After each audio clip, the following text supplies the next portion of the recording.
Je vais vous présenter très vite les intervenants. Il en manque un, il est en route. Il s'appelle Yann Brossat. Vous le verrez arriver, il s'introduira dans le débat. Je vous remercie d'accueillir donc Charlotte Balavoine, qui est du Parti communiste, qui travaille et vit à Bruxelles. Et j'ai un blanc d'un seul. Marc Botenga, voilà, excuse-moi. C'est pas grave. Qui est du Parti du Travail de Belgique. Donc je vais vous laisser vous présenter. Honneur aux femmes peut-être, Charlotte, je te laisse te présenter. Merci pour l'invitation d'abord. Donc moi je suis Charlotte Balavoine, je suis membre du Parti communiste français et je travaille au Parlement européen en tant que conseillère politique pour notre groupe, le groupe de la gauche unie européenne, Gauche verte nordique. Donc voilà, je vis à Bruxelles depuis un certain nombre d'années, mais je viens au départ de Paris. Merci à toi. Marc, je te laisse finir. Tout de suite. Alors d'abord, merci pour l'invitation. C'est un plaisir d'être ici. Moi, je suis par contre bruxellois. Je suis né là-bas, etc. Pas de Paris du tout. Rien de parisien, rien de français même. Mais en tout cas, oui, je travaille aussi pour la gauche unitaire, mais je suis pour le PTB, les affaires européennes. Le PTB étant le Parti du travail de Belgique, comme tu l'avais déjà dit. Merci beaucoup. Et nous sommes contents de les avoir ici tous les deux. Pourquoi ? Parce qu'on a voulu faire ce débat sur l'Europe des peuples, redire l'importance du fonctionnement des institutions et de la place qu'on peut y prendre en tant qu'organisation de gauche. C'est un gros mot de dire gauche, je l'utilise, je vais essayer de ne pas le dire trop souvent. Très clairement, on est content aussi d'avoir Yann Brossat qui est dans la région pour 3 jours, qui là est en déplacement sur le Pas-de-Calais, parce que comme vous le savez, il y a une lutte qui est en train de se gagner, de se forger auprès des anciens salariés de l'imprimerie de la A, à Gouwigins, à Vizerne, à côté de Saint-Omer. Il y aura une petite fête ce soir aussi pour célébrer une victoire en cours. Et donc il était avec eux, je pense, aujourd'hui. Il y avait également la conférence fédérale du Pas-de-Calais qui l'a retenu un petit peu. Je vais commencer donc les questions et vous pourrez intervenir. On souhaite que vous interveniez. Je mets un seul bémol parce qu'on est des grands démocrates. On aime le débat, on a envie de parler, on a envie d'échanger. L'Europe, c'est un vrai sujet sensible pour tous. Et c'est un sujet sur lequel on voudrait pouvoir progresser. Parce qu'on l'a évoqué au débat précédent. La violence de la finance, le capital qui exerce sa pression et l'impérialisme coûte cher au peuple. Il est peut-être temps d'inverser la machine. Il y a des questions qu'on doit se poser réellement. Lors de la conférence fédérale du Parti communiste, une motion a été votée par l'ensemble des participants, ici dans le Nord, pour demander à ce que s'instaure un vrai débat sur la question européenne et pas qu'on repousse les choses à plus loin ou à après. L'occasion de cette campagne qui a démarré pour nous, pour vous qui travaillez dans le secteur et pour Yann Brossat qui fait le tour de France ici et qui s'attarde dans notre région un peu plus que d'habitude, c'est bien de construire des listes qui représentent et qui reflètent le monde du travail et la France profonde, pas celle qu'on sépare, qu'on divise, qu'on écartèle et qu'on va pressurer à coups de taxes, mais une France qui veut vivre, en fait, avec ses particularités, son fromage, si on peut dire, sa façon de parler, mais aussi sa façon de vivre et ses usages, comme sa sécurité sociale, ses retraites et tout ça. Donc je ne vais pas plus loin comme introduction. Vous avez tous plein d'idées en tête sur l'Europe. Et je sais qu'ici, j'ai 2 têtes bien faites qui vont vous aider à décortiquer ces idées pour les prendre autrement. Et je vais commencer par embêter Charlotte, parce que le micro va mieux d'un seul coup. Je peux m'en passer, mais c'est pour ceux qui sont plus loin, effectivement, c'est intéressant. Donc Charlotte, on peut faire un peu l'histoire de l'Europe. Combien avons-nous actuellement de députés? Ça va être basique, vous le savez tous.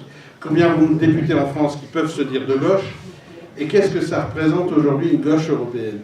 Donc aujourd'hui, il y a 751 députés au Parlement européen. 751 qui, ensuite, aux prochaines élections et après le départ de la Grande-Bretagne de l'Union européenne, ne seront plus que 705 députés. Pour ce qui est des Français, nous avons actuellement 74 députés au niveau du Parlement européen et ils passeront à 79. On va donc gagner des députés par rapport au rééquilibrage qu'il y a entre pays. On était aujourd'hui en dessous du nombre de députés que nous devrions avoir par rapport au nombre d'habitants que nous avons en France. Aujourd'hui, on est au Parlement européen sur l'assemblée la plus à droite de l'histoire du Parlement européen, c'est-à-dire depuis 1979, date du début du suffrage direct et d'élections directes pour élire nos députés. Et quand je dis on a une majorité la plus à droite, c'est que cette majorité est très largement composée d'un groupe ultra-conservateur, le PPE, un autre groupe encore plus conservateur qui s'appelle le CR et qui regroupe notamment les ultra-droites d'une partie de l'Europe de l'Est et des groupes d'extrême droite, notamment l'ENF qui a été créé par le Front National. Le problème qu'on a aujourd'hui, c'est que face à cela, nous avons un groupe, donc notre groupe pour lequel je travaille, le groupe de la gauche unitaire européenne, gauche verte nordique, qui est composé de 52 députés uniquement. Donc qui est un progrès par rapport à la dernière législature, mais qui n'est pas suffisant évidemment pour contrebalancer cette grande coalition de droite que nous avons au Parlement européen. Et j'ajouterai en plus que par rapport à ça, nous avons des risques aux prochaines élections européennes, après mai 2019, d'avoir un Parlement qui soit encore plus d'une couleur sombre et encore plus dirigé par l'extrême droite.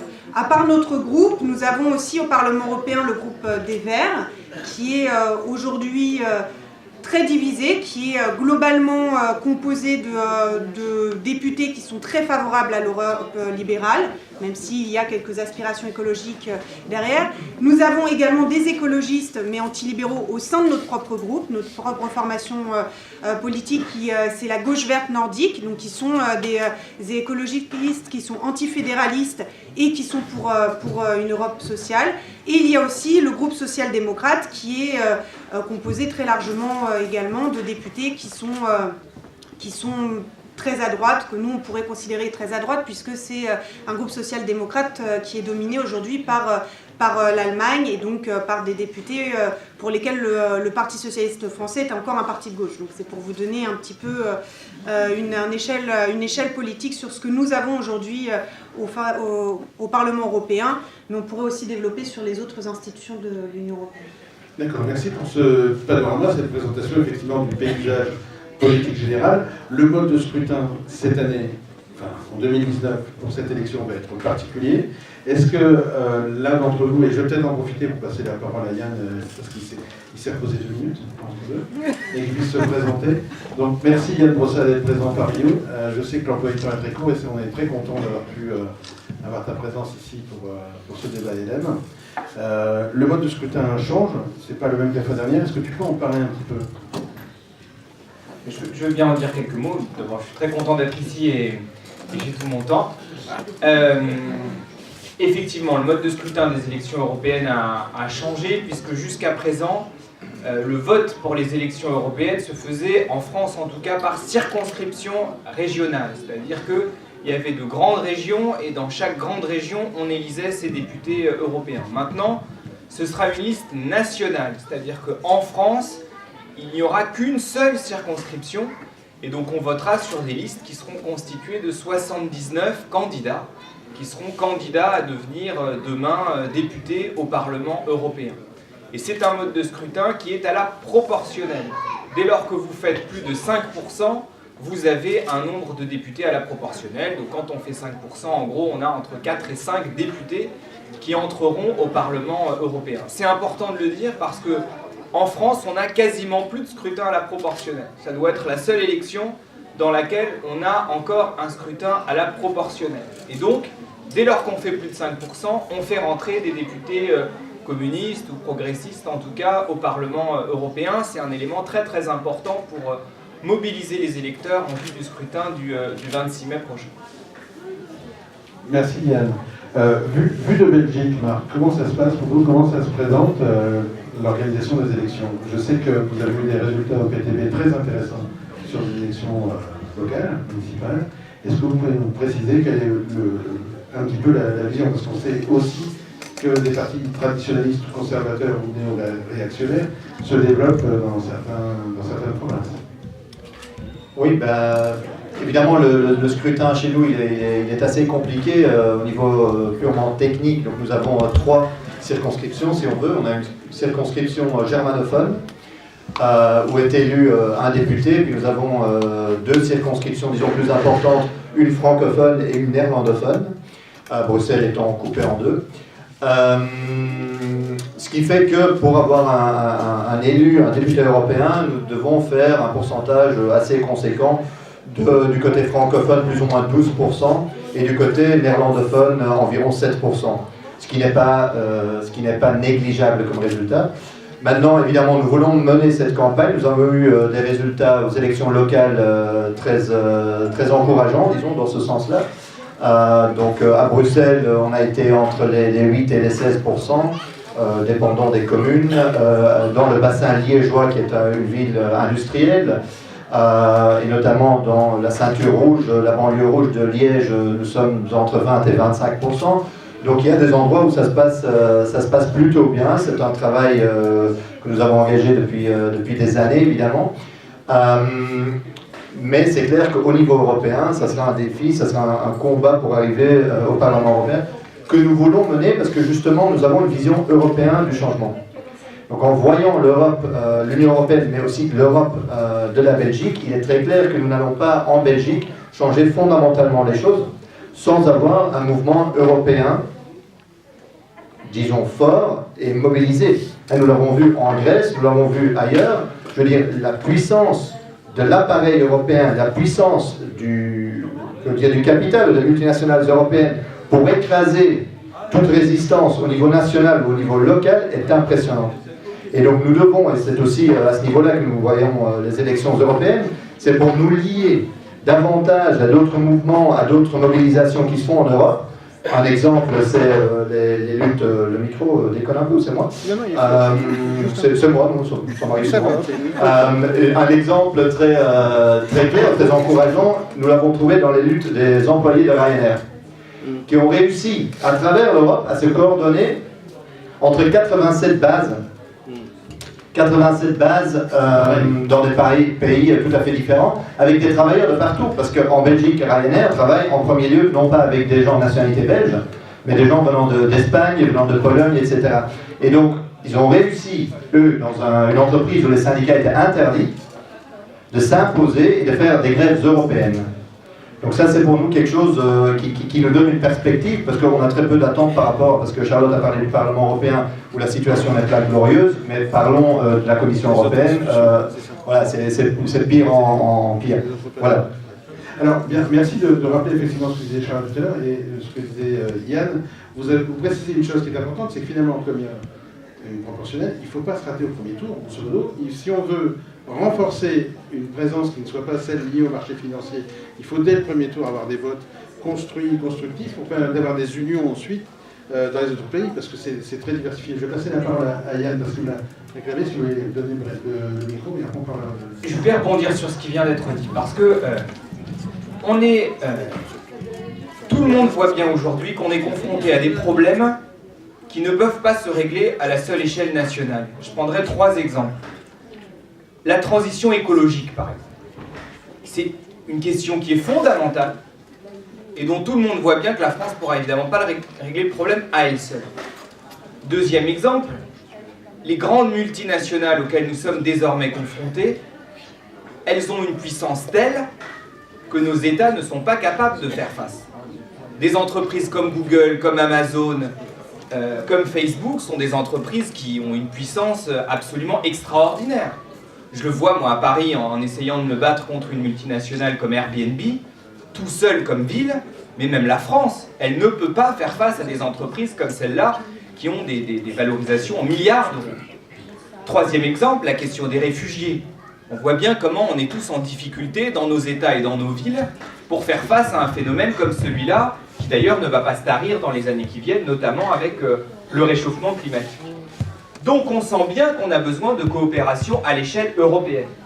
Et que pour faire face à des défis comme ceux-là, on aurait besoin d'une Union européenne qui soit puissante et qui porte des politiques publiques qui nous permettent d'avancer. Le problème, c'est qu'aujourd'hui, l'Union européenne, avec les orientations politiques qu'elle a, elle ne nous permet de faire face à rien. Parce que l'ADN de l'Union européenne aujourd'hui, ça n'est pas de faire des partenariats entre États pour relever ces défis-là. C'est de mettre en concurrence les États entre eux et de mettre en concurrence les travailleurs entre eux. On était hier avec Fabien et avec quelques autres avec des salariés d'Alstom. Quand on voit à quel point l'activité industrielle au cours des dernières années s'est réduite à peau de chagrin, à coup de délocalisation vers des pays où le prix du travail, enfin le coût du travail est beaucoup moins élevé qu'en France, mais on se dit qu'on marche sur la tête. Et alors même qu'on nous avait présenté l'Union européenne comme un moyen de faire contrepoids à la mondialisation libérale, la réalité c'est que l'Union européenne est aujourd'hui un accélérateur de mondialisation libérale. Et donc, quand on se dit qu'on a besoin de coopération à l'échelle européenne et qu'on voit la manière dont l'Union européenne fonctionne actuellement, on se dit que la question qui doit être à l'ordre du jour maintenant, c'est la transformation de l'Union européenne. C'est comment on fait en sorte que l'Union européenne soit autre chose que cette machine à produire de la régression sociale partout. Parce qu'aujourd'hui, l'Union européenne, de fait, avec la puissance de la Commission européenne, mais avec l'accompagnement des chefs d'État européens aussi, c'est une machine à imposer à coups de latte des politiques d'austérité partout. Et le constat que font les peuples de plus en plus nombreux, c'est que ça ne peut pas continuer comme ça. Et donc, voter pour la liste que nous défendrons, ce sera un moyen de dire que l'Union européenne mérite mieux que les politiques qu'elle mène actuellement.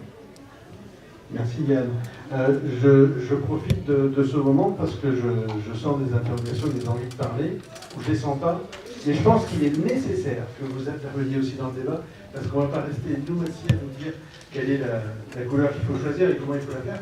Mais c'est dites-nous aussi quelle Europe vous voulez quelque part. Parce que la réflexion que tu viens de la poser, vous avez sûrement une envie, une idée, quelque chose à exprimer, un dossier sur lequel vous travaillez. Je vois des syndicalistes dans la salle, je vois des militants aussi, des gens qui courent bride abattue à longueur de journée pour essayer de résoudre les problèmes des autres. Quel poids l'Europe,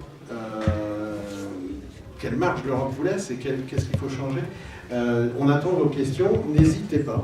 Une question en fait, est-ce qu'il y a, puisque le PTB est ici, est-ce qu'il y a déjà des accords européens entre certains partis communistes ou assimilés pour les élections européennes ou pour préparer les élections européennes? D'accord, enfin déjà des accords. Et la deuxième question,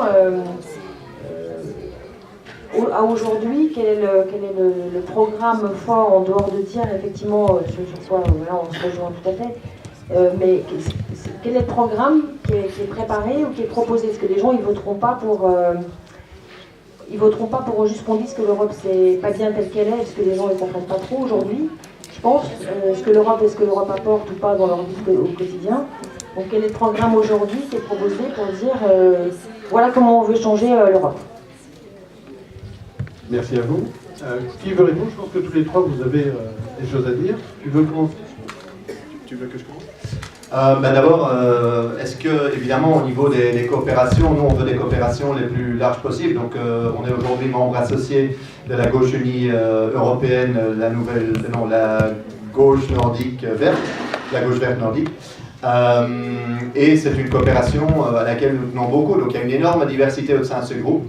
Il y a vraiment des partis qui sont très très loin les uns des autres, mais qui se retrouvent quand même clairement dans une gauche qui s'assume, comme on dit en Belgique, une gauche authentique, une gauche qui... donc ça c'est une coopération à laquelle on tient énormément. Maintenant dans les élections européennes, évidemment il y aura des moyens d'échanger, de se renforcer, de regarder les programmes, de regarder les candidats, de faire des moments ensemble, ça je pense tout à fait. Chez nous la campagne européenne n'a pas encore tout à fait démarré, on sort des campagnes des communales, donc voilà, un peu respirer, mais ça va commencer. Il faut savoir aussi qu'en Belgique nous aurons des élections aussi fédérales et régionales en même temps, donc ce sera une date, disons, d'une certaine importance.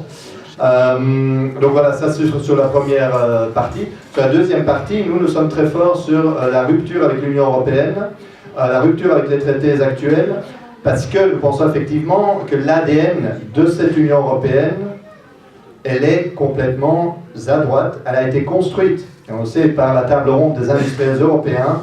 Et donc on ne peut pas aujourd'hui penser qu'on va la réformer. Je veux dire, c'est un Parlement qui a été construit pour être transparent aux lobbies et imperméable à toute volonté populaire. C'est une commission qui est pourrie par les lobbies de la base, un truc, et qui a comme elle seule l'initiative législative. On ne peut pas travailler avec ça. Et donc face à cette unité-là, qu'on peut appeler l'unité du capital, l'unité des multinationales, nous devons construire une unité des travailleurs. Parce que si l'Union européenne a pris la forme qu'elle a prise aujourd'hui, c'est parce qu'il y avait une division beaucoup plus forte dans le monde syndical, dans les mobilisations, qu'au niveau de l'unité du capital européen. Donc ça, c'est une chose. Et notre programme, évidemment, ne peut pas se limiter à dire, voilà, on est contre ce qui se passe, mais nous avons des propositions concrètes. Et des propositions pour s'en prendre à l'urgence sociale, à l'urgence écologique, mais aussi à l'urgence démocratique. Et Je vais y ajouter la dimension de l'armée européenne lancée entre autres par Macron, mais aussi par d'autres dirigeants. Nous devons rompre avec ça, rompre avec ce modèle et avancer nos propres propositions. Dire nous, pour être très rapide, on aura un programme d'investissement massif, investissement public, ce qui est autre chose que les plans Juncker de toutes sortes, qui sont des subsides gratuits aux entreprises qui ensuite font ce qu'elles veulent. Un programme de planification écologique qui rompt avec le marché du carbone. Et d'urgence, évidemment, anti-militarisation. Vous allez me dire, c'est pas très constructif. Bah si, c'est extrêmement constructif, parce que si on prend les milliards qu'on va donner maintenant au secteur de l'armement et on l'investit dans le social, ça crée plus d'emplois, et c'est une Europe bien meilleure qu'on construit. Évidemment, une rupture démocratique pour ne plus être gouverné par ces institutions qui sont complètement antidémocratiques. Voilà, très rapidement, désolé si j'étais long. Non, tout est pas bon, merci, c'était assez clair. Charlotte, tu veux intervenir sur le sujet également? Oui, donc, du coup, pour évidemment corroborer ce que dit Marc, on est effectivement dans un groupe aujourd'hui qui est pour nous extrêmement important, qui comprend des composantes communistes historiques et aussi des nouvelles forces de gauche alternatives. C'est évidemment des cultures politiques et des positionnements politiques qui peuvent être très différents parfois, et des analyses politiques très différentes, mais sur lesquelles on se retrouve, et qui est le sujet central pour nous, c'est que nous sommes le seul groupe au Parlement européen à avoir systématiquement voté contre l'ensemble des mesures d'austérité qui ont été imposées dans les différents États. Et donc ça, je pense que c'est quelque chose qui est fondamental. Nous avons besoin aujourd'hui de ressortir de ces élections européennes avec un groupe qui est renforcé, et qui est renforcé en nombre d'élus, mais qui est renforcé aussi sur ses bases anti-libérales, anti-austéritaires, et pour une véritable coopération entre les peuples européens. Après, je pense que dans ce cadre, on peut avoir des analyses différentes les uns des autres de l'Union européenne. Évidemment, nous, en tant que Parti communiste français, on va beaucoup plus se retrouver proche des positions que peut prendre le PTB, par exemple, que d'autres forces. Nous sommes la seule force en France à avoir systématiquement voté contre l'ensemble des traités structurants de l'Union européenne, et qui ont gravé dans le marbre cette Europe néolibérale et cette Europe des marchés. Et puis, je veux peut-être insister sur quelque chose quand même, parce que pour qu'on se rende bien compte de ce à quoi on doit faire face. Aujourd'hui, on est dans le cadre, effectivement, d'institutions ultra-réactionnaires. Et ça, c'est valable pour le Parlement européen, qui est le faire-valoir démocratique de l'Union européenne actuelle. C'est valable, évidemment, pour les autres institutions. Je pense que nous, en tant que Français, on a une particularité qui est que le cœur des politiques européennes se passe à Paris et à Berlin. Et à Paris, la personne qui fait le cœur de ces politiques européennes aujourd'hui, c'est Emmanuel Macron, qui a un plan non seulement pour la France, mais au niveau européen. Aujourd'hui, il ne subit pas l'Europe de Bruxelles, c'est lui qui la crée, et il a cette volonté-là. Et donc je pense qu'on a, par rapport à ça, en tant que Français, un devoir, que je dirais, historique pour changer les choses et renverser la donne. Alors évidemment, on peut se dire, le Parlement européen, finalement, on s'en fout, c'est pas très démocratique, c'est vrai, et puis ça sert à rien.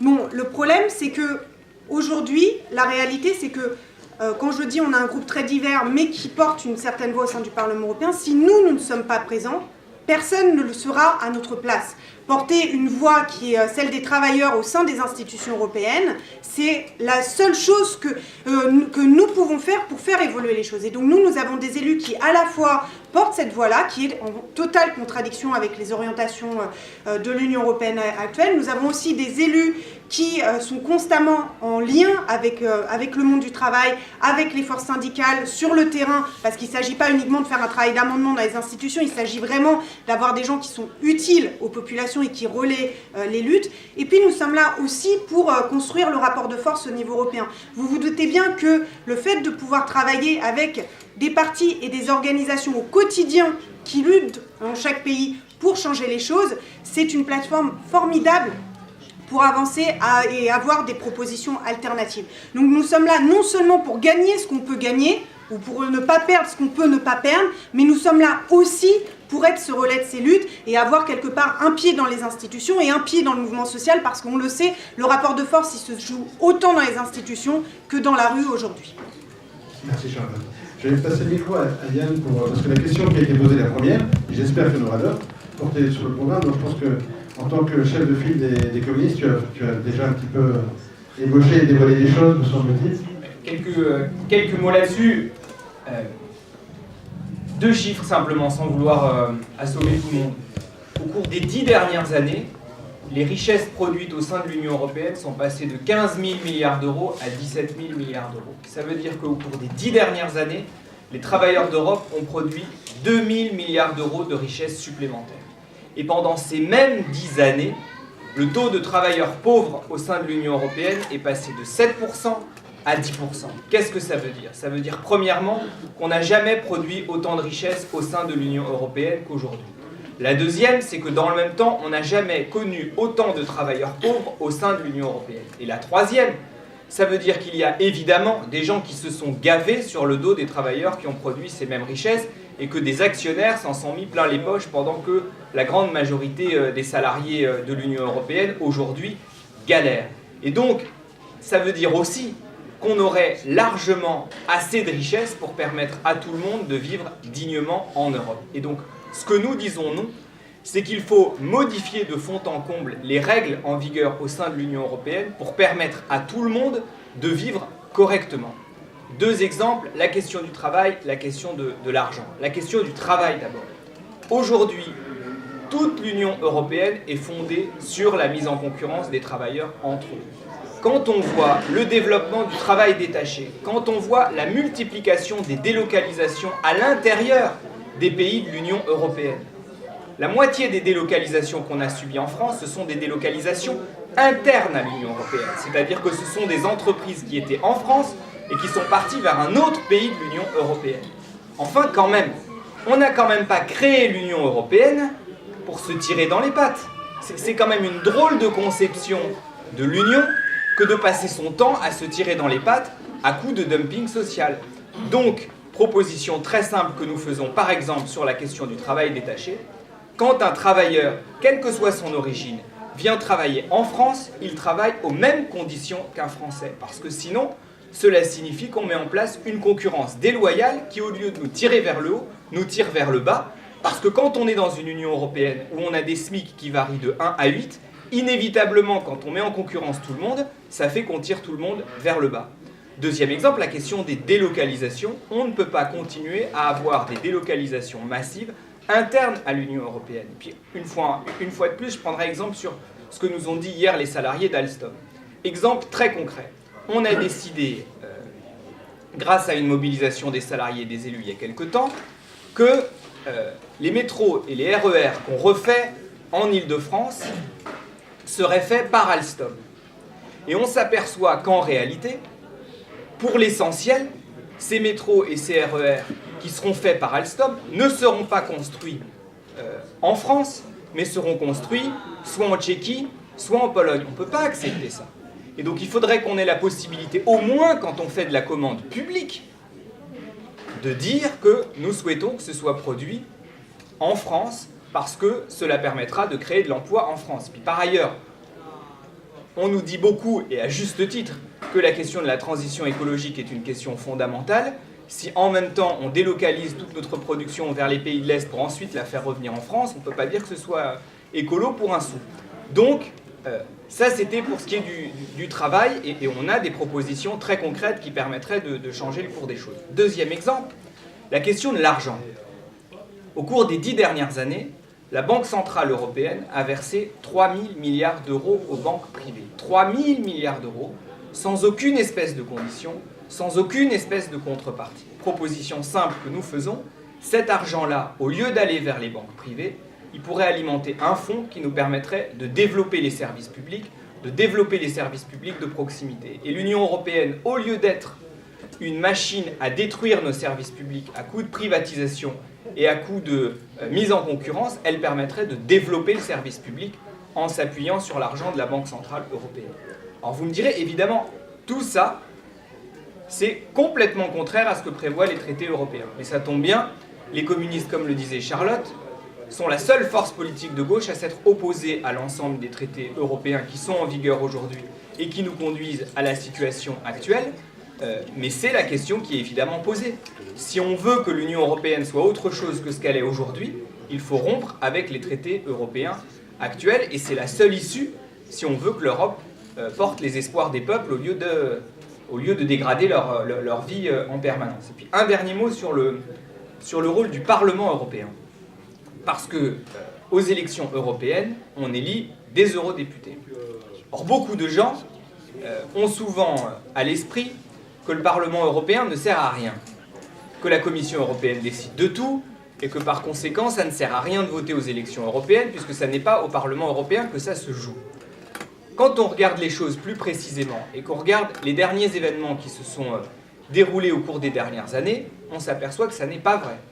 Et que beaucoup de choses se jouent au Parlement européen. Et qu'il est très important d'avoir demain des eurodéputés communistes, progressistes, qui luttent contre les régressions sociales prévues par la Commission européenne. Un exemple très concret, là encore, il y avait une directive qui devait passer relative aux conditions de travail des travailleurs de la route, des routiers.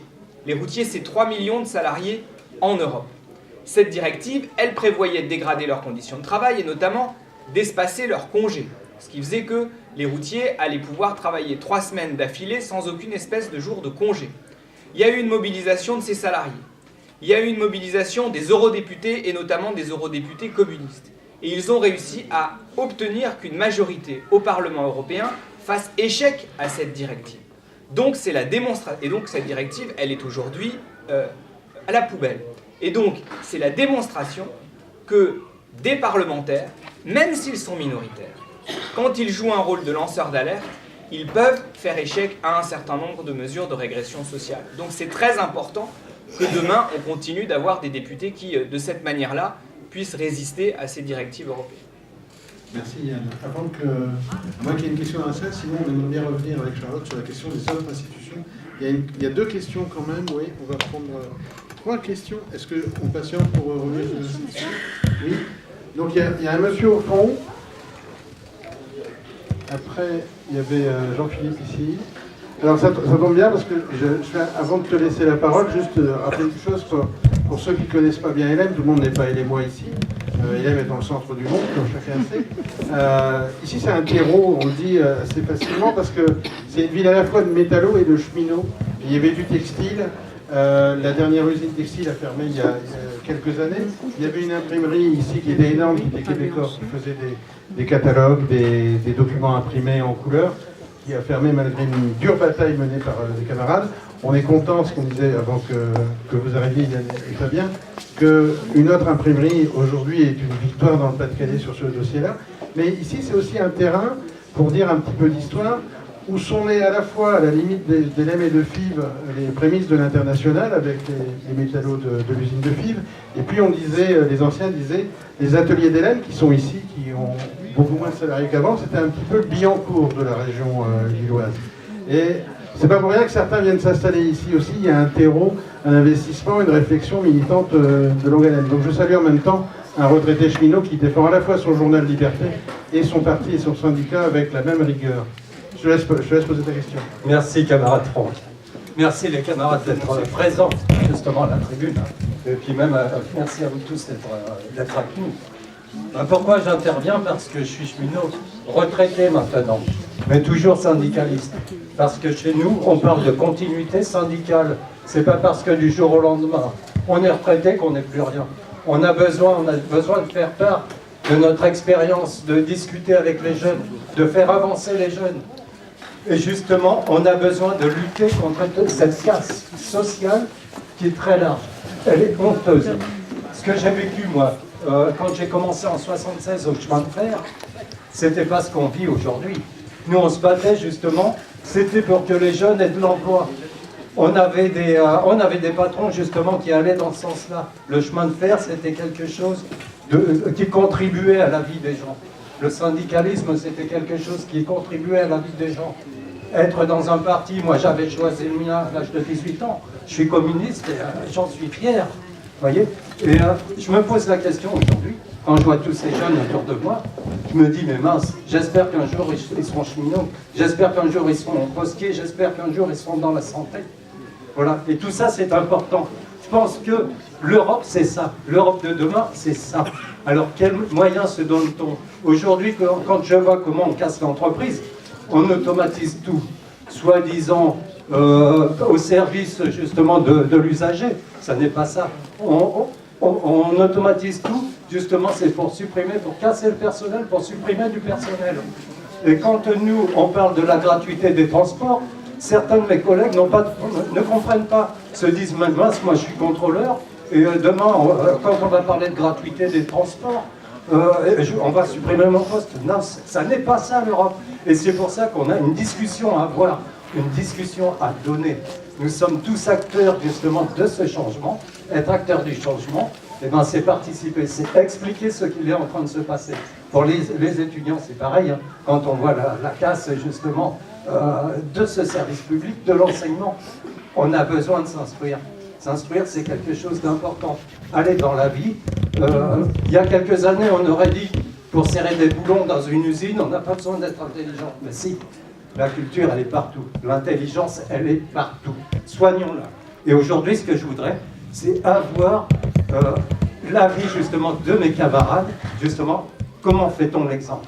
Avant de clore, par contre, je remercie mes camarades comme Fabien Roussel, qui sont venus lors de la lutte des cheminots soutenir les camarades, et ça c'est important.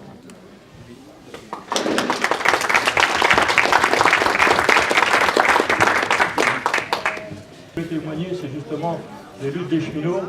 La première grève européenne des cheminots, c'était en 1989, et c'est nos camarades de Bruxelles et de Strasbourg, nos camarades élus du Parti communiste, notamment Francis Wurst, qui nous ont alertés sur les dangers de cette directive. Et c'est comme ça qu'on a pu mener cette première grève. Et depuis, on continue de travailler avec eux contre les paquets ferroviaires, contre les directives européennes, grâce à leurs informations, pour pouvoir être efficaces. Oui, bonjour à tous. Voilà, moi je m'interroge sur des questions à propos de l'Europe.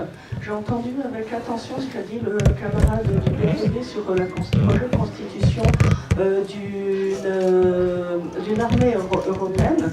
Ce qui est vrai, hein, ça rappelle la question de la communauté européenne de défense qui a échoué en 1954 grâce à la mobilisation des militants communistes en France, mais surtout ça veut dire qu'aujourd'hui, l'Union européenne est en train de se constituer en nouveau pôle impérialiste au niveau mondial et qui donc va être un facteur de guerre aggravé. Trump lui-même d'ailleurs ne s'y est pas trompé quand il a fait la tronche, quand il a tweeté contre ce projet d'armée européenne de défense. Donc on a vraiment la création d'un nouveau pôle impérialiste qui va être facteur de guerre. Et ceci m'amène à m'interroger sur en fait l'essence même de cette construction européenne. J'entends avec plaisir les camarades du Parti communiste, je suis de la coordination communiste, je précise, dire aujourd'hui qu'il faut sortir des traités. Mais derrière, j'entends le mot actuel. Et ça me pose un petit souci, parce que où s'arrête le actuel? Le traité de Maastricht, certes, il y a les critères de convergence, mais que fait-on de l'acte unique européen qui instaure la libre circulation des capitaux, la possibilité pour une entreprise de s'installer dans n'importe quel pays de l'Union européenne, et d'exporter ses biens et ses services sans aucune possibilité de rétorsion? On sait très bien que ce seront les pays les plus productifs, les pays les plus exportateurs qui auront la mainmise sur cette économie. Quant aux autres traités, comme le traité de Rome, voilà, aujourd'hui on voit encore les conséquences avec Ascoval. Ça a été la désindustrialisation, la mort de notre industrie, la mort de nos mines au profit de l'industrialisation allemande. Aujourd'hui encore, l'Allemagne est un des seuls pays européens qui a une vision pas une vision, qui a une part positive de l'industrialisation dans son économie. Quant à la PAC, qui certes a favorisé la France, le partage c'était en fait l'Allemagne industrielle et la France agricole, mais quel agriculteur a favorisé la PAC? La PAC a favorisé les gros céréaliers, les gros producteurs de la FNSEA, au détriment de l'agriculture paysanne. Il y a beaucoup de questions en une. Oui, je conclue. Il faut qu'on ait des questions un peu courtes pour que tout le monde puisse intervenir. Voilà, moi je m'interroge, a-t-on vraiment besoin de cette imbrication politique alors qu'on voit, qui se limite aux frontières de l'Europe, alors on pourrait aujourd'hui parler de coopération, et de bien sûr pas question de repli sur soi-même, notamment avec les pays du Maghreb, notamment avec d'autres pays comme ceux de l'ALBA, qui n'ont absolument pas eu besoin de construction politique pour pouvoir mettre en place une politique progressiste. Ouais. Donc d'abord sur le constat, je suis bien placé pour en parler parce que bon, je travaille à France Télécom Orange. On est passé en 20 ans de 150 000 salariés sur le seul opérateur historique qui était France Télécom à moins de 100 000 aujourd'hui sur tout secteur. Hein.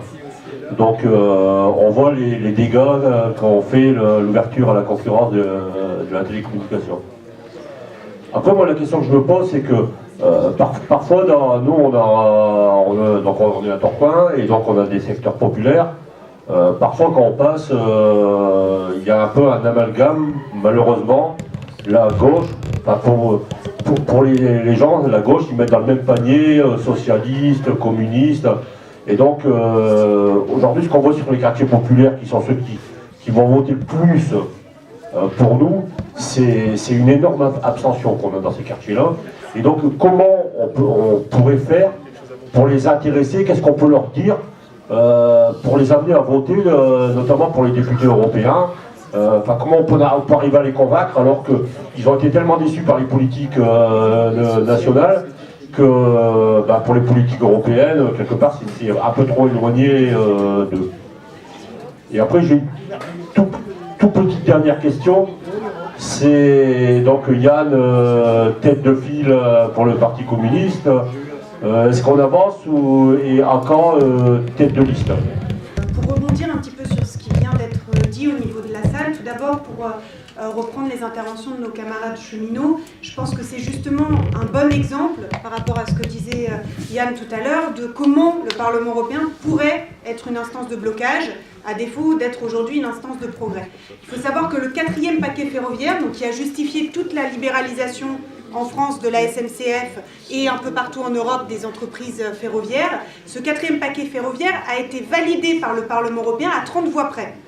C'est-à-dire qu'il y aurait eu 30 députés de gauche antilibérales en plus dans ce Parlement.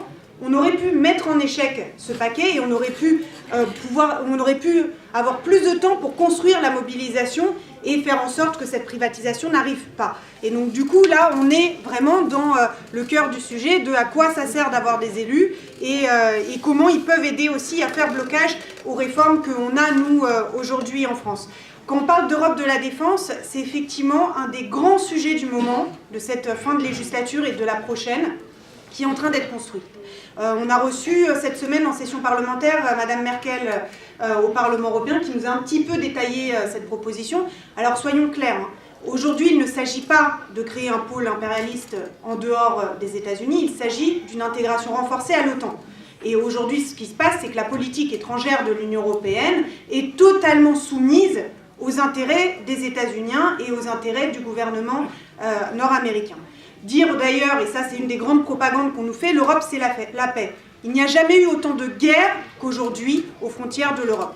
Et il faut le souligner, aujourd'hui on a des pays comme l'Ukraine qui sont toujours dans une situation de guerre civile, qui ne sont certes pas dans l'Union européenne, mais qui sont membres de l'Europe. On a aujourd'hui une situation de guerre civile en Libye, donc comme quoi les bombardements n'apportent pas forcément la démocratie, en Syrie également, et là-dedans on a effectivement les puissances de l'Union européenne qui ont joué un grand rôle, la France en particulier, France qui est le pays le plus grand exportateur au niveau européen d'armes à travers le monde, et notamment d'armes à l'Arabie Saoudite, quand bien même nous avons voté au Parlement européen à plusieurs reprises un embargo sur les armes par rapport à l'Arabie Saoudite.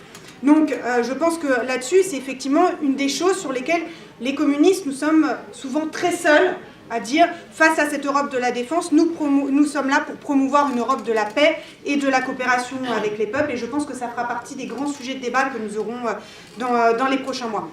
Au grand sujet de débat que nous avons actuellement au Parlement européen, c'est effectivement la refonte de la politique agricole commune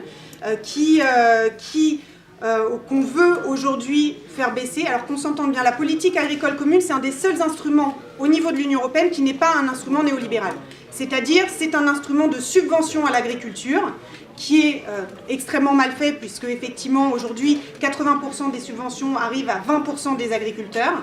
La France est la très grande bénéficiaire de cette politique agricole, sauf qu'aujourd'hui on veut libéraliser totalement le secteur, l'ouvrir au marché international contre toute norme sociale, d'hygiène et des normes productives. C'est-à-dire qu'on va aller importer de la viande des pays du Mercosur, alors même que la France, par exemple, est excédentaire en termes de production de viande. Et tout ça, évidemment, c'est des viandes qui seront sous OGM et sous hormones, parce que ça n'est pas les mêmes contraintes et les mêmes normes d'hygiène que l'on a dans ces pays-là. Et donc, du coup, cette question est effectivement une question centrale, puisqu'elle touche au cœur de la politique de l'Union européenne, c'est la politique commerciale, et comment, à un moment donné, face à cette politique commerciale, nous promouvons une Europe où les pays sont souverains au niveau alimentaire et où l'Europe a des normes de façon globale qui sont des normes élevées d'hygiène, sans OGM, respectueux de l'environnement et d'une production qu'on veut être une production de proximité qui favorise la petite et la moyenne agriculture. Donc ça, c'est aussi quelque chose de central, où on touche, à mon sens, un point systémique et des institutions, et où les communistes, nous avons une voix particulière sur la question à porter. Et puis, la question de la réindustrialisation, c'est effectivement quelque chose de fondamental. On a encore de grosses industries en Europe, mais qui sont menacées, notamment des pays comme les nôtres. Et là aussi, nous développons une coopération européenne. Je vais prendre un exemple.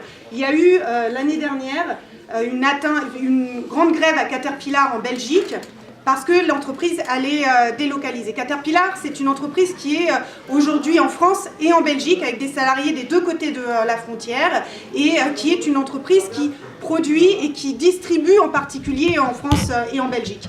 Et donc l'idée, c'était de délocaliser en Roumanie pour ensuite, dans un deuxième temps, délocaliser hors Europe, alors même que la vente de matériel se fera toujours sur le sol européen. Et là, on peut avoir des propositions qui sont loin d'être des propositions révolutionnaires, hein, qui sont des propositions qui sont mises en œuvre aujourd'hui dans des pays tels que les États-Unis ou le Brésil, qui sont qu'à partir du moment où l'on vend sur le marché européen, où l'on vend dans un nombre de pays, on ne peut pas délocaliser et continuer à vendre sur ce même marché. Je pense que ça, c'est aussi quelque chose sur lequel il faut qu'on avance. Sur la question des télécoms, on a justement voté un texte qui va encore plus en avant dans la libéralisation des marchés des télécoms cette semaine à Strasbourg. Et là encore, effectivement, on s'est opposé à ça. Mais je pense que la question que tu soulevais est pour moi la question centrale.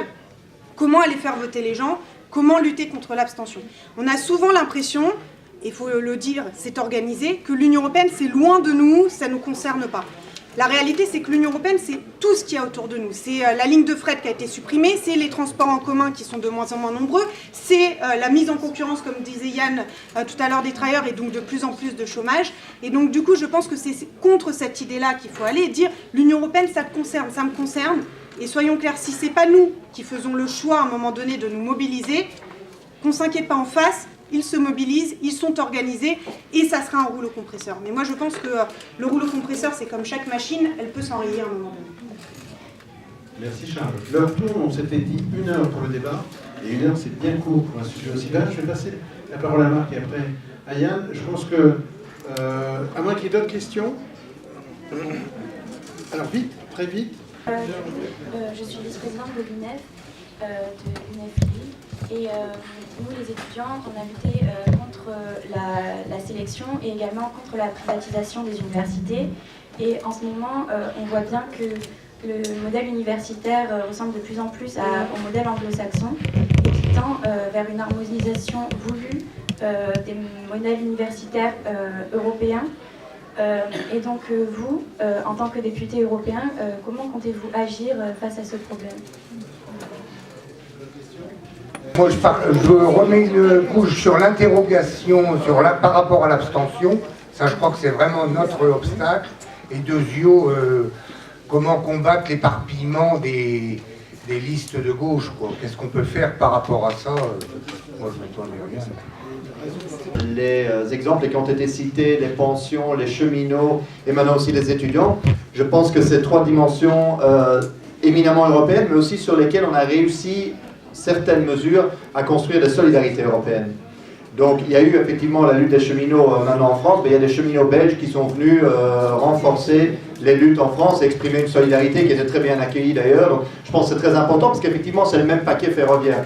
Sur les pensions, nous avons en Belgique beaucoup misé là-dessus et nous avons réussi à faire postposer, pour le moins, pas annuler, mais au moins postposer l'introduction de la pension à points, qui est le modèle allemand que l'Europe, l'Union européenne veut généraliser. Et évidemment, on voit après que Macron vient avec quasi un copier-coller de la réforme belge, entre guillemets, des pensions. Donc c'est clair que là-dessus, il faut vraiment qu'on construise. Par rapport aux étudiants, c'est très clair, c'est le modèle de Bologne. Donc moi j'ai commencé à l'époque d'ailleurs, mon premier acte militant c'était l'occupation du rectorat de ma fac sur justement la réforme de Bologne. Et s'il y a bien un thème qui est européen, et nos jeunesses comac sont venus d'ailleurs au moment des occupations ici, je pense que c'était plus ou moins la même période que la lutte des cheminots, à renforcer. Je pense qu'on a énormément de choses à apprendre l'un de l'autre et je pense que ça c'est vraiment la base de l'Europe. Et donc quand on parle de l'utilité d'un député européen communiste, je la vois là-dedans, comment renforcer et unifier ces luttes-là. Parce qu'au Parlement européen, on a souvent l'impression d'être face à un moulin à vent. Non pas parce qu'on est Don Quichotte, mais parce qu'à chaque fois qu'on gagne une bataille, il y a le truc après qui arrive. Donc on gagne une bataille contre une libéralisation, par exemple des ports, parce que les dockers, c'est quand même un des meilleurs exemples de comment mettre en échec la Commission européenne. On gagne cette bataille-là, il y a un autre truc qui arrive, c'est la destruction du statut. Parce que maintenant, il faudra pour les statuts aller voir si c'est bien proportionnel par rapport à la concurrence, etc. Et donc, la fonction principale d'un député, je pense que ça a été dit ici, c'est de voir comment renforcer cette lutte au niveau européen. Donc de lanceurs d'alerte, certes, mais aussi parler aux gens, etc. Nous, en Belgique, on utilise ça au niveau communal déjà, au niveau national. C'est le principe de rue, conseil, rue. Donc on commence toujours par voir qu'est-ce qui vit parmi les gens, on va leur demander avec des enquêtes. On porte ça au Parlement, au Conseil communal, etc. En général, comme la droite est majoritaire ou se fait soutenir par les sociodémocrates, ça dépend du gouvernement, du coup on se fait recadrer, refouler, etc. On retourne dans la rue et ça renforce la mobilisation. Donc c'est un peu, nous on devra découvrir, parce que ce sera peut-être la première fois qu'on arrivera au Parlement européen, on devra découvrir comment porter ça, mais c'est certainement, je pense, quelque chose que nous partageons ici. Et juste pour dire que... Je vais être très court. Yann veut intervenir. Et encore un point sur lequel je voulais intervenir, c'était la question, bon nous en Belgique on n'a pas de problème d'abstention parce que nous avons l'obligation de vote, ça veut dire que nous avons une participation de... J'allais dire 95%, mais c'est du coup ici apparemment 95%. C'est ça, on est presque belge. Mais plus sérieusement, on a le problème par rapport à l'extrême droite. Donc l'extrême droite qui dans les quartiers d'ouvriers, dans le port d'Anvers, etc., a profité, surtout au nord du pays, donc en Flandre, de la destruction de la social-démocratie. Donc la social-démocratie qui en Flandre s'est effondrée bien avant, en France, bien plus d'ailleurs qu'en Wallonie pour l'instant. Et ces voix, parce que nous on était trop petits et pas crédibles comme alternative, disons-le, a été vers l'extrême droite. Pour nous c'est un vrai défi de regagner ces gens, ces travailleurs, et de dire voilà.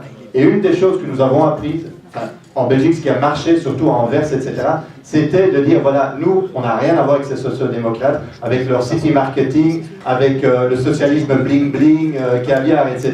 Mais nous avons une alternative authentique de gauche, une gauche qui s'assume, et qui est radicalement différent. Nous n'avons pas peur des ruptures, nous la demandons. On l'a fait aussi maintenant dans les négociations de coalition au sud du pays, où le PS, Parti Socialiste, nous a dit écoutez, si vous voulez vous joindre dans une entité communale, c'est très bien, on va vous donner 2 postes, mais la politique, c'est à nous de la faire.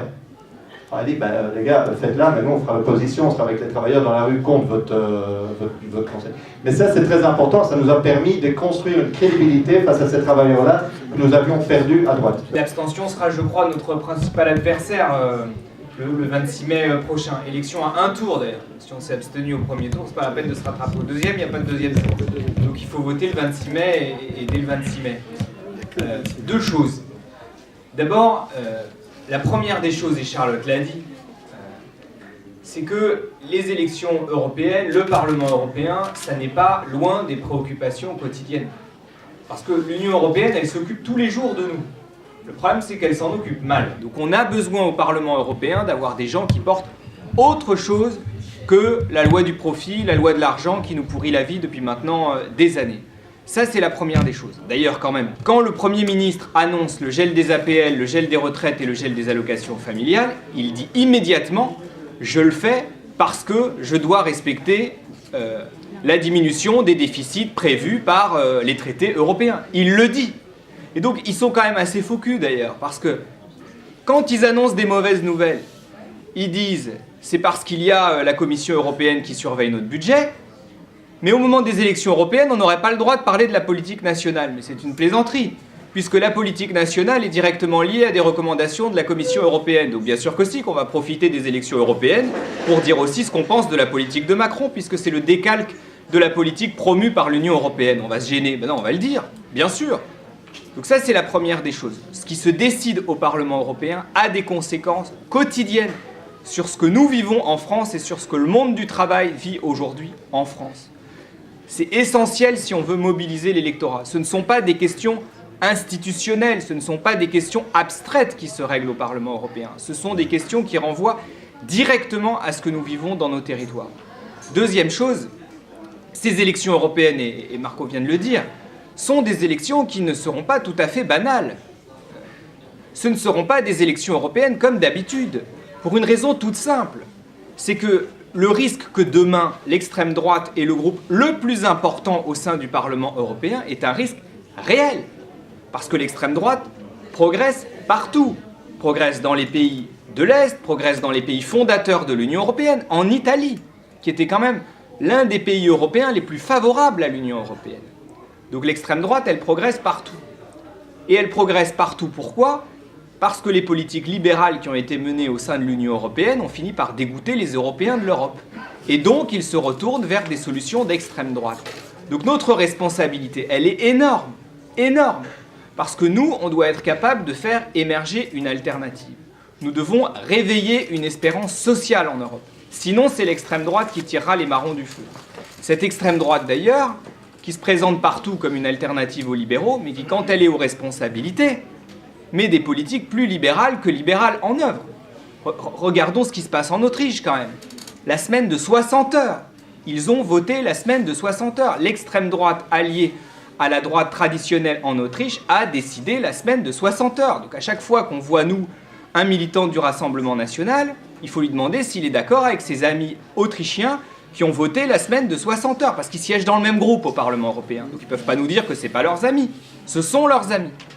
Et donc, ils doivent, d'une certaine manière, assumer les décisions qui sont prises par leurs amis autrichiens. Donc, nous, on doit être là pour porter l'idée que l'Union européenne, elle doit être autre chose que cette machine à déclasser les salariés, ce qu'elle est aujourd'hui.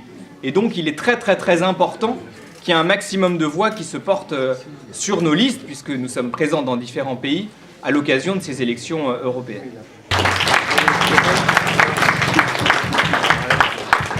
Alors, on est pris par le temps, il reste bien sûr plein de questions, et vous devez partir. Vous avez d'autres rendez-vous, Yann et Fabien. Donc, Fabien, il était prévu que tu interviennes pour un discours avant la reprise des festivités, donc on va laisser le micro quelques instants. Ça va être très court. Vous êtes venu avec vos questions, je vais venir avec mes réponses. Voilà, il est tout détendu. Comme dit le Parisien, il est tout détendu. On doit partir, on est désolé, on est attendu à Viserne, dans le Pas-de-Calais, avec les salariés d'Arjowiggins qui vont cet après-midi faire une grande fête pour fêter la victoire. Après 4 ans et demi de lutte, ils vont réussir à réouvrir la papeterie, et donc on est attendu là-bas pour fêter ça avec l'ensemble des salariés et la CGT, donc vous nous excuserez, c'est pour ça qu'on va devoir partir précipitamment sans avoir la possibilité de boire un coup avec vous. C'est dommage pour le coup. Et alors, je vais conclure sur... je vais reprendre la même idée développée par mes camarades. Je suis très content que Belges et Français, nous sommes ici ensemble à la même tribune avec Marc qui est responsable des questions européennes pour le PTB et Yann qui est notre candidat aux élections européennes. Et j'espère que tous les deux, demain, ils siégeront au Parlement européen pour porter les combats qui sont les nôtres et qui sont communs. Il est indispensable d'unir les peuples européens pour transformer radicalement cette Europe. Oui, on a un problème devant nous, c'est l'abstention, c'est l'indifférence, ça a été dit. Notre combat, je le dis souvent, c'est la finance et l'indifférence. Et ça pèse fortement. Il risque d'y avoir beaucoup d'abstention. Il va donc falloir, dans les semaines et les mois qui viennent, convaincre les Français d'aller voter massivement. Ça ne va pas être simple parce que, comme ça a été dit, l'Union européenne, c'est loin. Il va falloir leur expliquer en quoi ça pèse tous les jours dans nos vies. Il faut que nous, ici, nous prenions ce combat-là et nous pouvons le prendre sous l'angle du pouvoir d'achat. La question des salaires, des pensions. C'est une question qui monte fortement dans le pays. Il y a aujourd'hui une mobilisation énorme de la part des Gilets jaunes, de Français en colère contre les taxes sur le diesel, mais surtout en colère parce que c'est le pouvoir d'achat qui est attaqué. Nous sommes allés à leur rencontre avec Yann. Ils nous l'ont dit tel quel. C'est pas contre les taxes sur l'essence et le diesel qu'on se bat. Les taxes sur l'essence et le diesel, c'est la goutte d'eau qui fait déborder le vase. Parce que nos salaires ne bougent plus, parce que nos pensions sont en baisse. Ce sont ces mots qu'ils ont employés. C'est une colère contre les attaques sur le pouvoir d'achat des Français qui s'expriment aujourd'hui fortement. Et je vous le dis, il y a des accidents dramatiques qui se déroulent en ce moment. Il y a une personne qui a perdu la vie. Il y a des blessés graves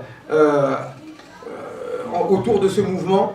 Et c'est insupportable, inacceptable. Le gouvernement porte une responsabilité énorme dans ce qui est en train de se passer en ce moment dans le pays, parce que cette colère, elle est profonde, elle est sincère, et ils refusent de l'écouter. Et de fait, il se passe des incidents en ce moment. Ils vont certainement rejeter la pierre sur ces Français qui se battent entre eux, qui se divisent, alors qu'en fait, au fond, les Français, très majoritairement, demandent à ce qu'on revalorise leur salaire, demandent à ce qu'ils retrouvent leur pension quand ils ont cotisé toutes ces années, et ils ne supportent pas qu'on attaque ainsi leur pouvoir d'achat. Eh bien nous, cette colère, nous devons la partager et leur montrer qu'il y a d'autres choix possibles, que les richesses existent, qu'elles sont partagées, concentrées dans les mains de quelques-uns, qu'on nous les pique, ces richesses, c'est notre argent parce que c'est nous qui les produisons et nous demandons tout simplement qu'elles redescendent vers ceux qui produisent ces richesses dans notre pays. Ça, c'est notre combat, c'est le combat du Parti communiste français et nous allons le porter haut et fort lors des élections européennes. Ce combat, nous pouvons le partager avec d'autres. Nous ne sommes pas les seuls à porter ce combat, pas les seuls en Europe. Le PTB défend ce même combat contre la finance, contre ce capitalisme prédateur qui est à bout de souffle. Mais aujourd'hui, c'est eux qui ont le pouvoir. Donc, on va mener ce combat pour un autre projet de société. Alors, nous proposons que Yann conduise cette liste. Nous sommes à gauche, une force politique qui a toujours mené ce combat avec constance, depuis toujours, depuis le traité de Maastricht en 92, jusqu'au référendum contre le traité constitutionnel. Nous avons non seulement une légitimité à porter ce combat et à aller jusqu'au bout avec Yann et à faire élire un maximum de députés communistes au Parlement européen. Nous pouvons construire cette liste avec d'autres militants syndicalistes, associatifs ou d'autres forces politiques. Et Yann leur tend la main pour que nous construisions cette liste avec d'autres. Je pense personnellement que Yann peut et doit rester notre tête de liste pour mener ce combat jusqu'au bout, au nom de la constance et de la légitimité que le Parti communiste a à conduire cette liste. Mais aussi parce que quand on construit une liste aux élections européennes, c'est sur la base d'un contenu, sur la base d'idées claires sur les traités européens. Et ces idées-là, eh bien, il faut les partager. Et c'est sur cette base-là que nous devons parler avec d'autres forces politiques. Et nous devons être clairs là-dessus. Ces traités européens économiques, purement économiques, sont ceux qui conduisent l'Europe à sa perte, sont ceux qui produisent le chômage, la pauvreté, la misère et la guerre. Et pour ces raisons, ces traités en l'état sont inacceptables. Et en 2019, va arriver à l'ordre du jour du Parlement européen le pacte budgétaire européen, le fameux traité constitutionnel que nous avons rejeté en France et dans d'autres pays. Ce traité, ils l'ont réintroduit par la fenêtre.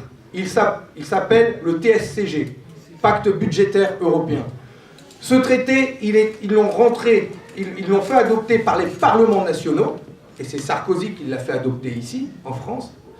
Et c'est ce même traité que Hollande a dit « je le renégocierai quand je serai président de la République ». Tintin, il n'a rien négocié du tout, et aujourd'hui, on se l'enquille, d'accord? Et c'est au nom de ce traité qu'on nous demande de serrer la ceinture, de faire des économies dans les communes, dans nos services publics, etc., etc. Or, ce traité, adopté en 2013 par les parlements nationaux, doit être traduit en droit européen, et il va être soumis au vote des députés européens, au Parlement européen, en 2019. Eh bien, c'est à cette occasion-là qu'il faudra un maximum de députés communistes, mais d'autres aussi, de députés du PTB ou d'autres forces politiques. Il va falloir construire un axe politique fort au Parlement européen pour dire non à ce traité budgétaire européen. Voilà comment nous pouvons rompre définitivement avec ces traités et forcer les États à se remettre autour de la table pour renégocier des traités. Et là, on mettra au cœur les exigences sociales, démocratiques, services publics, etc., etc. C'est possible. C'est le combat que nous devons mener ensemble, en tendant la main avec d'autres, pour avoir des députés européens qui vont se positionner clairement contre ces traités. Ça doit se faire avant les élections pour que le vote soit clair ensuite. Et c'est la raison pour laquelle nous, on doit pouvoir aller voir les gens qui vont voter, en leur demandant d'aller voter. Moi, ça ne me dérange pas de dire, de prime abord, ne votez pas pour une liste En Marche. D'abord. C'est une élection européenne, c'est pas un référendum anti-Macron, mais enfin, pour ceux qui sont en colère contre Macron, déjà, votez pas pour lui. Hein.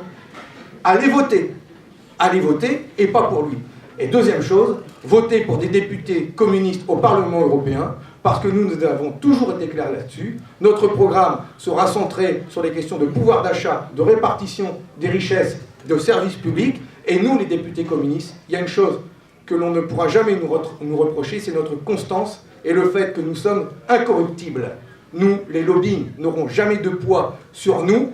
On est les Elliott Ness de la politique. Alors menons ce combat-là comme ça, soyons transparents. Et avec en plus Marie-Hélène Bourlard en haut de cette liste, nous avons la possibilité de faire élire une ouvrière, une représentante du monde du travail au Parlement européen. Voilà tout l'enjeu que nous avons avec cette campagne. Alors, allons-y tous ensemble. Et vous allez voir, on va créer la surprise dans cette élection.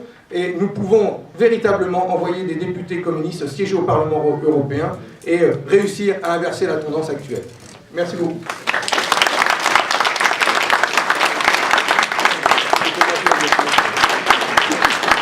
Merci donc à ceux qui sont présents et qui restent. On a encore des questions à voir si vous voulez bien.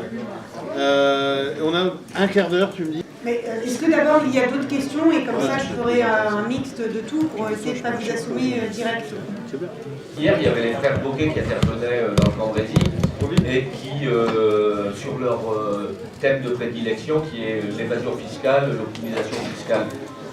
Quand on voit le niveau d'imbrication qu'il y a entre, on parle de 20 000 lobbyistes à Bruxelles, quand on voit que les deux plus grands bandits de l'Union européenne sont à la tête, l'un de la Commission européenne, l'autre de la Banque européenne, quand on voit tout ce qu'on appelle nous en France le pantouflage, c'est-à-dire les allers-retours entre les 4 grandes banques européennes, mais aussi les 10 grandes banques mondiales, on a quand même une impression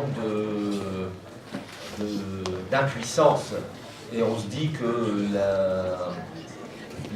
les cartes sont truquées, quoi. Comment, quand on est du groupe, je ne sais plus comment on l'appelle, on approche et on aborde ça, et quelle sortie de ça on envisage? Hier, les frères Boquet parlaient, et encore je trouve qu'ils sont optimistes, d'une génération pour sortir de ça. Comment on aborde ça quand on est, vous êtes technicien, élu, etc. Comment on aborde ça au sein du groupe de la gauche européenne? Aujourd'hui, lorsqu'on parle d'évasion fiscale en Europe, on parle approximativement, selon la Commission européenne, pas d'un organe bolchevique, attention, on parle de 1000 milliards d'euros par an en exil ou optimisation fiscale pour l'Union européenne. Donc c'est quelque chose de massif.